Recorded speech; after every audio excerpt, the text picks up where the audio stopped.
Welcome to Geetha Nair's kitchen friends. ഞാൻ ഇന്ന് ഉണ്ടാക്കാൻ പോകുന്നത് ഒരു വട്ടയപ്പമാണ്. അതിൻ്റെ ഇൻഗ്രീഡിയൻസ് എന്തൊക്കെയാണെന്ന് നമുക്ക് നോക്കാം. ഞാൻ ഇതിനകത്ത് 450 ഗ്രാം പച്ചരി എടുത്തിട്ടുണ്ട്. ഏത് രീതിയിലുള്ള പച്ചരിയാണെങ്കിലും മതി.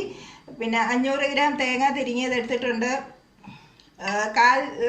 കാൽ ടീസ്പൂൺ ജീരകം എടുത്തിട്ടുണ്ട്. പിന്നെ 1 ടീസ്പൂൺ ഇൻസ്റ്റൻറ്റ് ഈസ്റ്റ് എടുത്തിട്ടുണ്ട്. 100 ഗ്രാം കാണും ഇത്. പിന്നെ ചോറാണ്.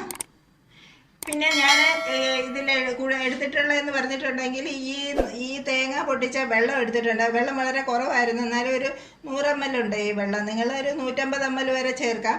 ഞാൻ ഈ 3 ഇൻഗ്രീഡിയൻസ് ഒന്നിച്ചാണ് അരയ്ക്കാൻ പോകുന്നത്. ഈ തേങ്ങയും ചോറും പിന്നെ ഈസ്റ്റും കൂടെ അരയ്ക്കും. അതിൻ്റെ കൂടെ അത് കഴിഞ്ഞ് പിന്നെ ഇത് സെപ്പറേറ്റ് അരയ്ക്കും. അരിയും തേങ്ങയും ജീരകവും കൂടെ ഞാൻ ഇതിൻ്റെ കൂടെ അരച്ചെടുക്കും. പിന്നെ ഇത് ഞാനാണെങ്കിൽ അരി വെള്ളത്തിലിട്ടപ്പോഴൊരു നല്ല പോലെ വെള്ളം തെളിയുന്നിടം വരെ 3-4 പ്രാവശ്യം കഴുകി കഴിഞ്ഞൊഴിച്ച വെള്ളമാണ്. ഞാൻ ഇതിന് വേണ്ട വെള്ളം ഇതിൽ നിന്ന് തന്നെ എടുക്കുന്നത്. ഈ വെള്ളം ഞാൻ കളയത്തില്ല, വളരെ തെളിഞ്ഞ വെള്ളമാണ്. എപ്പം വരെ വെള്ളം തെളിഞ്ഞ് കിട്ടുന്നില്ല അപ്പം വരെ കഴുകണം. നല്ല പോലെ കഴുകിയിട്ടുണ്ട്. പിന്നെ ഞാൻ ഈ ഇതിനകത്തിൽ ഈ തേങ്ങയുടെ അടിയിൽ വരുന്ന ആ ചുമന്നത് വരാൻ പാടില്ല. ഞാൻ ഈ സ്പൂണ് കൊണ്ട് കുറച്ച് തിരിങ്ങിയതിന് ശേഷം ഈ സ്പൂണ് കൊണ്ട് ഇങ്ങനെ തിരിങ്ങിയെടുത്തു. ഇത് വളരെ കുറച്ച് അവശേഷിച്ചിട്ടുള്ളൂ. ഇതിനകത്തിൽ ഇങ്ങനെ ഒത്തിരി നല്ലപോലെ പ്രഷർ ചെയ്യാതെ ഇത് തിരിങ്ങിയെടുക്കണം. ഞാനിതൊന്ന് ഗ്രൈൻഡ് ചെയ്തിട്ട് വരാം.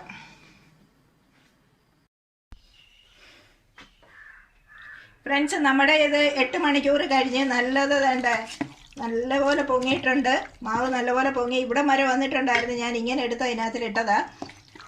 പിന്നെ ഇനി നമുക്ക് ഇതിനകത്തിലിട്ടേണ്ടത് ഞാനൊരു 8 ടീസ്പൂൺ പഞ്ചസാര ഇട്ടിട്ടുണ്ട്. ഈ പഞ്ചസാര ഞാൻ ഇതിലോട്ട് ഇടാൻ പോവാണ്.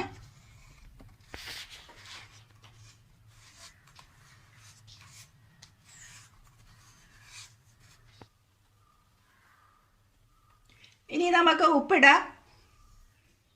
ആവശ്യത്തിനുള്ള ഉപ്പിടുക. എന്നിട്ട് ഒരു പ്രാവശ്യം ഇളക്കിയിട്ട് നമുക്കൊന്ന് ഇതൊന്ന് ടേസ്റ്റ് ചെയ്ത് നോക്കിയിട്ട് ഉപ്പും പഞ്ചസാരയും എങ്ങനെ ഉണ്ടെന്ന് നോക്കിയിട്ട് വേണം ഇടാൻ.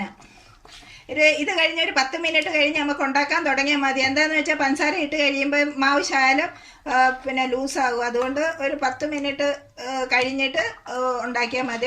ഇപ്പം നല്ല പരുവത്തിലാണ് മാവ്. അത് ഇച്ചിരി കൂടെ ലൂസായാലും കുഴപ്പമില്ല. ഞാൻ ഇന്നലെ ഉണ്ടാക്കിയത് ഇഡ്ഡലിക്ക് പിന്നെ ഇഡ്ഡലിയുടെ കൂട്ടല്ല അരഞ്ഞത്, അതിനേക്കാൾ നല്ലപോലെ അരഞ്ഞു. ഇഡ്ഡലിയുടെ അതേ കൺസിസ്റ്റൻസിയിലാണ് ഇന്നലെ ഞാൻ മാവ് അരച്ചത്. ജീരകത്തിന് പകരം ഏലക്ക ഇട്ടാലും നല്ലതാണ്. എനിക്ക് ജീരകത്തിൻ്റെ ടേസ്റ്റ് ഇഷ്ടമാണ്, അതുകൊണ്ടാണ് ജീരകം ഇടുന്നത്. ഒരു 10 മിനിറ്റ് ഇരിക്കട്ടെ. അത് കഴിഞ്ഞ് നമുക്ക് ഉണ്ടാക്കാൻ തുടങ്ങാം.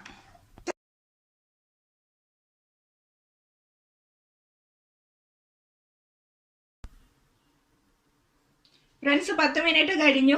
ഇത് നമുക്ക് ഈ ഒരു പാത്രത്തിലോട്ട് ഒഴിച്ച് വെക്കണം. ഞാൻ ഈ പാത്രത്തിൽ നല്ലപോലെ ഗ്രീസ് ചെയ്തിട്ടുണ്ട്. എണ്ണയോ അല്ലെങ്കിൽ പിന്നെ നെയ്യോ ഉപയോഗിച്ച് ഗ്രീസ് ചെയ്യാം. പിന്നെ ഇതിൻ്റെ മൊത്തം ഇത് മുക്കാൽ ഇത്രയും ഭാഗം വിട്ടിട്ട് വേണം. എന്താണെന്ന് വെച്ചിട്ടുണ്ടെങ്കിൽ കുറച്ച് കഴിയുമ്പോൾ അപ്പോൾ ഇത് മുകളിലോട്ട് വരും. അതുകൊണ്ട് കുറച്ച് ഭാഗം വിട്ടിട്ട് വേണം ഫില്ല് ചെയ്യാൻ. പിന്നെ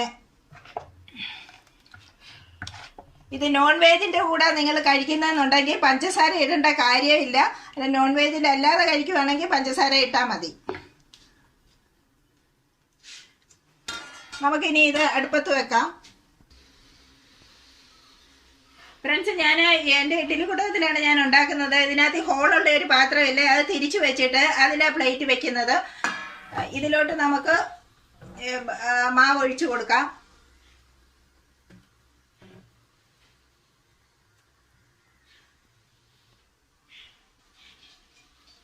ഫ്രണ്ട്സ്, ഞാൻ മോളി വരെ ഇത് ഫില്ല് ചെയ്തിട്ടില്ല. ഇത്രയും ഗ്യാപ്പ് ഇട്ടിട്ടുണ്ട്. ഇനി അത് 20 മുതൽ 25 മിനിറ്റ് എടുക്കും ഇത് വേവാൻ. പിന്നെ വെച്ചാൽ പലർക്കും പല രീതിയിലാണ്. എന്താണെന്ന് വെച്ചാൽ കൂടുതൽ മാവ് പൊക്കമുള്ളവർക്കാണെങ്കിൽ അതിന് ഒത്തിരി വേവ് എടുക്കും. എന്നാലും സാധാരണ ഒരു കാര്യം ഞാൻ പറയാം, 20 to 25 മിനിറ്റ്സ് ഇത് വേവാനെടുക്കും. നമുക്കതുവരെ അടച്ചു വെച്ചത് വേവിക്കാൻ മീഡിയം ഫ്ലെയിമിലിട്ട് വേണം വേവിക്കാൻ.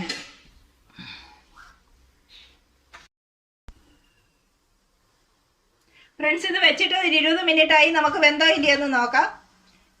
ഞാനിവിടെ ഒരു പച്ചീർക്കിലാണ് എടുത്തേക്കുന്നത്. നിങ്ങൾക്ക് നിങ്ങളുടെ കയ്യിൽ എന്തോ ഉള്ളതെന്ന് വെച്ചാൽ ഒന്ന് കുത്തി നോക്കണം. സെൻറ്ററിൽ മാത്രം കുത്തുന്നത് എന്താണെന്ന് വെച്ചിട്ടുണ്ടെങ്കിൽ ഇതെല്ലാം ശരിയായിരിക്കും. സെൻറ്ററാണ് നമുക്ക് പ്രോബ്ലം ക്രിയേറ്റ് ചെയ്യുന്നത്. അതുകൊണ്ട് ഈ സെൻറ്ററിൽ നോക്കാം നമുക്ക്. വേണ്ട, ഇത് നല്ലപോലെ വെന്തിട്ടുണ്ട്, ഒട്ടും ഇത് പറ്റിയിട്ടില്ല. നമുക്കിനി ഫ്ലെയിം ഓഫ് ചെയ്യാം. എന്നിട്ട് ഇത് കൂളാവേണ്ട വയ്ക്ക് വെക്കാം.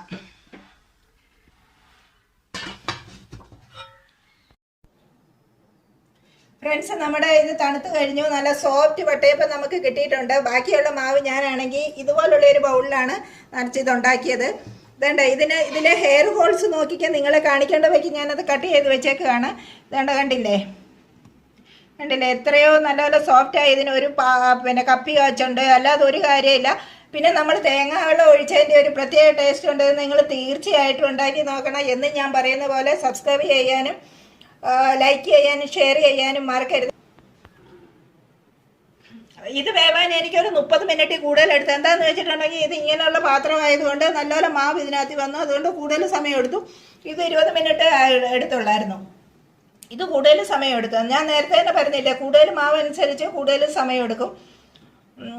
ഇനിയും വേറൊരു വീഡിയോ ആയിട്ട് വീണ്ടും കാണാം.